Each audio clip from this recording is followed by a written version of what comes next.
All right, guys. So I just wanted to make a quick video and do an unboxing of my book with you. So this arrived the other day, and I have been wanting to open this so bad. My book is in here, and I couldn't find the time to film, so I had to wait until I could do this. But so I wrote a self-help book called How to Deal with Stupid.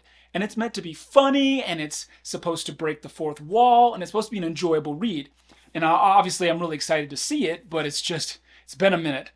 So, hopefully it looks good because this is it. I mean, I haven't seen it before. So let me open this up real fast. So, yeah, this book was over 2 years worth of work in order to write, and it's been a long journey, but I'm finally here, and we'll see what it looks like. All right. Oh my gosh. So this is it.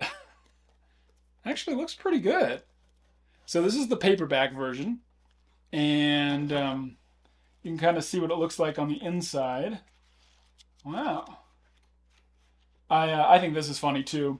I had a publication page put in that kind of encourages you to publish with my publishing company. But yeah, so this book, it's written to cover some principles that I believe are essential for dealing with stupid. And, honestly, I think the book turned out pretty good. I'm really happy. I mean, it's not too thin, so it looks like a good read, but it also looks like something you could read fairly quickly, so it's not this book that's going to take forever. And the cover's amazing. I actually, my cover designer, he made a earlier version of this cover, which was incredible. But then he also surprised me with this one, which was slightly different. And I think it's very eye-catching. And what I think is really funny is the ads I'm running for this, people keep associating this with stuff related to politics.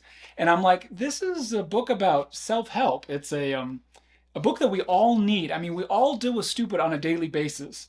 And I just feel like this, can really help you. And so you should definitely jump on Amazon and consider buying a copy because I would love to hear your thoughts.